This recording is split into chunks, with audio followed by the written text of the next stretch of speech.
अस्सलाम वालेकुम नाज़रीन, प्रोग्राम कराची टुडे और मैं हूं आपका मेज़बान बिलाल खान। सबसे पहले बात की जाएगी गार्डन पुलिस हेडक्वार्टर के असला खाने की, जहां पर दस्ती बम फट गया और 2 अहलकार जहां बाक हुआ है, जिसमें से 2 अहलकार ज़ख्मी बताए जा रहे हैं। ये गफलत थी, नेगलिजेंस थी, या फिर क्या मामला था ये दस्ती बम फटने का? और इस पर प्रेस कॉन्फ्रेंस भी की गई है। उस प्रेस कॉन्फ्रेंस के अंदर जो वजाहत की गई है उन तमाम चीज़ों को आपके सामने रखा जाएगा। जबकि पुलिस हुकाम की जानिब से इस बात की तस्दीक की गई है कि यह वाक़या दहशतगर्दी का नहीं है, बल्कि इत्तेफाकी तौर पर हादसाती वाक़या है। हमें ज्वाइन कर चुके हैं चीफ रिपोर्टर हैं असद ज़ैदी। असद, जानना चाहूँगा ये जो वाक़या रोनुमा हुआ है हादसाती तौर पर इत्तेफाकिया ये हुआ है या नेग्लिजेंस थी? बिलाल, देखिए, सबसे पहली बात तो ये है कि आज के दिन जो है वो एक तरफ तो कहीं हम देखते हैं कि ये पुलिस एहलकार शहीद हो रहे हैं शहरियों की जान बचाते हुए, डाकुओं से लड़ते हुए, चोरों से, राहजनों से लड़ते हुए। दूसरी जानिब जो आज का वाकया है वो इंतहाई अफसोसनाक था, क्योंकि इसके अंदर जहां एक तरफ माल खाने की बात की गई, वहां दूसरी तरफ ये कहा गया कि तफाकिया तौर पे जो है हमने इन्वेस्टिगेट कर लिया। डीआईजी तो जो है शर्जील खरल साहब, उनकी तरफ से बात की गई कि जी हमने इन्वेस्टिगेशन की है, और उसके अंदर ये हुआ कि 2 बम को डिफ्यूज करने जा रहे थे और उसमें ये बम फट गए और इस तरीके से 2 लोगों की जान चली गई, वो शहीद हो गए। इसमें से दोनों एहलकारों का नाम शहजाद और साबिर है, जबकि इंचार्ज तो थे सईद, वो और हेड कांस्टेबल अली गौर जो शदीद जख्मी हुए हैं। देखिए, इस वाक़े की इत्तला मिलते ही जहां एक तरफ एडिशनल जहां एक तरफ जो है डीआईजी साहब खुद पहुंचे, वहीं डीआईजी सीटीडी भी पहुंचे आज आसिफ इजाज शेख। अब देखिए बिलाल, इस पूरे वाक़े के अंदर जो गफलत की बात की गई और ये कहा गया कि एक नेग्लिजेंसी की बुनियाद पे होगा। सबसे पहले तो मैं उस स्टेटमेंट की बात करूंगा जो कि डीआईजी साहब की साउथ की तरफ से दी गई, शर्जील खरल साहब की तरफ से।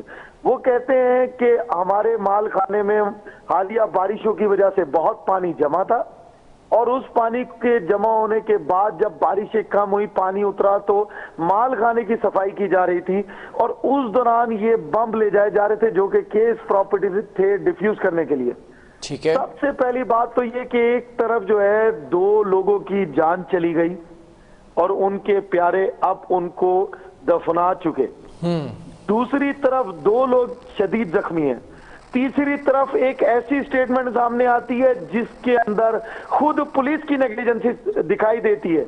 यानी जब भी माल खाना वो जगह है, पहले तो इसको समझ लें गार्डन हेडक्वार्टर्स का, जहां पर तमाम जो है असला भी रखा जाता है, इस तरह के बम भी जो दस्ती बम पे वो भी रखे जाते हैं, और फिर केस प्रॉपर्टीज भी रखी जाती हैं, तमाम चीजें वहां रखी जाती है, यानी कि इंतहाई सेंसिटिव चीज। ठीक है। अब उसकी हसासियत का अंदाजा करते हुए उसके ऊपर उतना ही चेक एंड बैलेंस रखने की जरूरत है। लेकिन आज के वाक्य में हम उस स्टेटमेंट को देखते हैं जो स्टेटमेंट डीआईजी साउथ की तरफ से दी गई, शर्जील खरल साहब की तरफ से। वो कहते हैं कि जी ये तो केस प्रॉपर्टी डिफ्यूज करने जा रहे थे। बिलाल, अगर बारिशों से पहले यही बम जो वो डिफ्यूज करने जा रहे थे, अगर ये फट जाते तो फिर कौन सी स्टेटमेंट दी जाती पुलिस हेडक्वार्टर्स की जानिब से? डीआईजी पुलिस शर्जील खरल साहब साउथ के क्या कहते कि ये वाकया कैसे हुआ? वो ये कहते कि हमने इसी तरह, जिस तरह आज क्राइम सीन को कॉर्डन ऑफ करके और सीटीडी को लगा दिया है, क्राइम सीन पे इन्वेस्टिगेशन की जा रही है कि चलें, एक तरफ तो उन्होंने स्टेटमेंट दे दी कि इत्तफाक है, लेकिन अगर इसके अंदर कोई और अवामिल भी शामिल है और किसी की गफलत है तो उसको सजा दी जाएगी। ठीक है। सबसे पहले तो सजा दें जिसने इनको अंदर रखा, और उसको सजा दें जिसने अंदर भेजा, और उसको सजा दें जिसने रखने से पहले डिफ्यूज नहीं किया।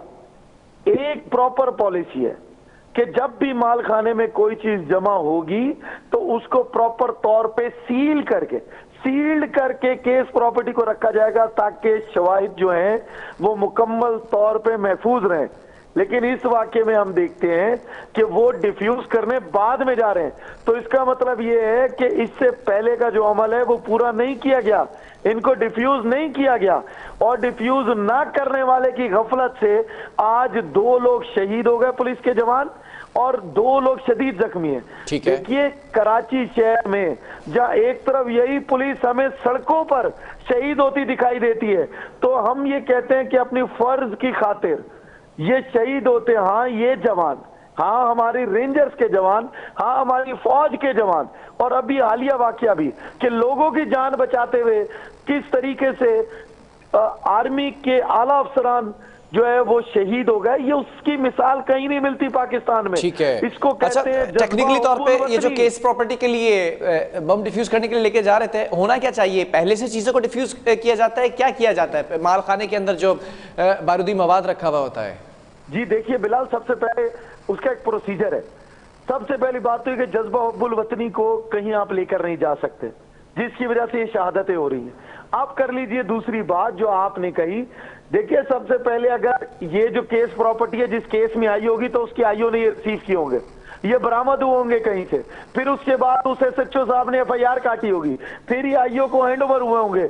जब भी कहीं पे ऐसा मवाद जिसके फटने का डर होता है मिलता है तो बम डिस्पोजल स्क्वाड को तलब कर लिया जाता है। और इसकी कई मिसालें आपने देखी कि ये जिस तरह सदर में हुआ कि एक बम मिल गया, दस्ती बम रोड साइड पे, तो उसको डिफ्यूज करने के लिए आपको याद होगा कि सबसे पहले बम डिस्पोजल स्क्वाड को बुलाया। इसी तरीके से जब किसी शख्स से दस्ती बम बरामद होता है तो उसके फटने का खतरा मौजूद होता है, इंसानी जानों के ज़िया का खतरा मौजूद होता है। उससे बचने के लिए सबसे पहले इन्वेस्टिगेशन ऑफिसर उसको महफूज जगह पे रख के बम डिस्पोजल स्क्वाड को बुलाते हैं। और बम डिस्पोजल स्क्वाड पूरे तरीके से जब तक इस बात का इत्मीनान नहीं कर लेते कि ये बम डिफ्यूज हो गए हैं वो वापस नहीं देते। ये तो पहली शर्त है। दूसरी शर्त ये है कि जब ये केस प्रॉपर्टी बन जाता है तो ये शवाहिद पेश होते हैं अदालत में और फिर ये केस प्रॉपर्टी ट्रांसफर कर दी जाती है इसी तरह से असला खाने में, माल खाना में। अब एक बात बताइए, अगर ये लेकर आज जा रहे थे, यानी ये बारिशों से पहले से रखा था, सफाई सुथराई का इंतजाम हो रहा था, असला या जो भी वहां पे शवाहिद रखे थे उनको महफूज बनाने की कोशिश की जा रही थी, तो तब ये अचानक वो बम क्यों फट गए जो कि वहां पर पहले ही केस प्रॉपर्टी में थे? तो जितने भी लोग इस वक्त इस जुर्म में शामिल है, मैं इसको जुर्म इसलिए कहूंगा कि इस छोटी गफलत की वजह से बड़े लोगों की जान चली गई। वो बड़े लोग जो अपनी जान हथेली पर रखकर इस तमाम मालखाने की हिफाजत करते हैं, वो लोग जो अब केस प्रॉपर्टी और लोगों की गुनाह इस बात का ख्याल रखते हैं कि वो गुनाहगार है या नहीं है, वो इसी से साबित होता है। तो इसमें गफलत का इर्तिकाब लोगों को सजा देनी चाहिए। एक तरफ डीआईजी साउथ साहब जो हैं उनकी स्टेटमेंट के ऊपर भी इस बात के लिए एक स्पेशल टीम बननी चाहिए, एडिशनल आईजी कराची और आईजी कराची की। अच्छा, डीआईजी साउथ ये जब स्टेटमेंट दे रहे हैं कि केस प्रॉपर्टी थी उसको बम डिफ्यूज करने के लिए लेके जा रहे थे, तो क्या उनको नहीं मालूम कि ये कब से रखी हुई थी केस प्रॉपर्टी यहाँ पर? देखिए ना बिलाल, इसी बात का तो तयन होना चाहिए कि ये किस तरह, अगर वहां पर सिर्फ ये दो बम नहीं, तो मैं मजीद आपसे कहता हूं कि इनको तो आज ही तमाम जगहों की केस प्रॉपर्टीज को चेक करा लेना चाहिए। क्या पता कहां कोई वाकया पेश आ जाए और हमें दोबारा ये सुनने को मिले कि जी वो केस प्रॉपर्टी लेकर जाते वक्त ये हो गया। इस मुल्क की तरफ कोई मैली आंख से देखे उसके लिए इदारे मौजूद हैं, पर अगर किसी की गफलत की वजह से किसी इदारे के जवान की जान जाती है तो उसके लिए जो अफसरान मुरूदुल इल्जाम ठहरते हैं उनको बिल्कुल सजा मिलनी चाहिए, ताकि कोई भी अफसर इस तरह की गफलत जिसके बाद एक आला अफसर स्टेटमेंट देता दिखाई दे कि जी केस प्रॉपर्टी की वजह से ये हो गया, तो इसका मतलब ये है कि इसकी जांच पड़ताल नहीं हुई। अब भी जितना असला रखा है, जिस माल खाने में रखा है, बाकायदा तौर पे एडिशनल आईजी कराची और आईजी सिंध उसको अभी से उसकी जांच पड़ताल करा लें, ताकि किसी और जवान, किसी और अफसर, किसी और शहरी की भी जान ना जाए और वो महफूज रह सके। अगर ये काम नहीं हो सकता तो खुदारा इन लोगों की जानों से खेलना बंद करें।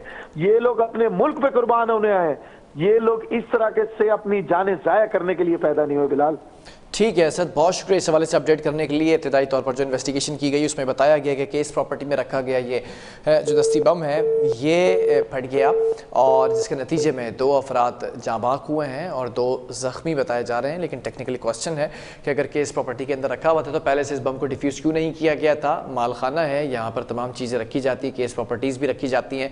उसमें अगर कहीं किसी शख्स से बम बरामद होता है और वो केस प्रॉपर्टी तस्वुर किया जाता है तो उसको भी यहाँ पर रखा जाता है। लेकिन तरीक़ेकार ये होता है, पहले डिफ्यूज़ किया जाता है बम डिस्पोजल स्क्वाड के ज़रिए और फिर उसके बाद इसको यहाँ पर सेफली सिक्योर करके रखा जाता है। अब ये स्टेटमेंट दिया गया है कि ये डिफ्यूज़ करने लेके जा रहे थे, जब लेके जा रहे थे बारिश के पानी के वजह से सामान मुंतकिल कर रहे थे तो क्यों नहीं किया गया था, ये गफलत किसकी है, इसके ऊपर भी सवाल उठना चाहिए। बहरहाल वक्फा लेंगे, इसके बाद एक और स्टोरी है वो भी आप तक पहुँचाते हैं।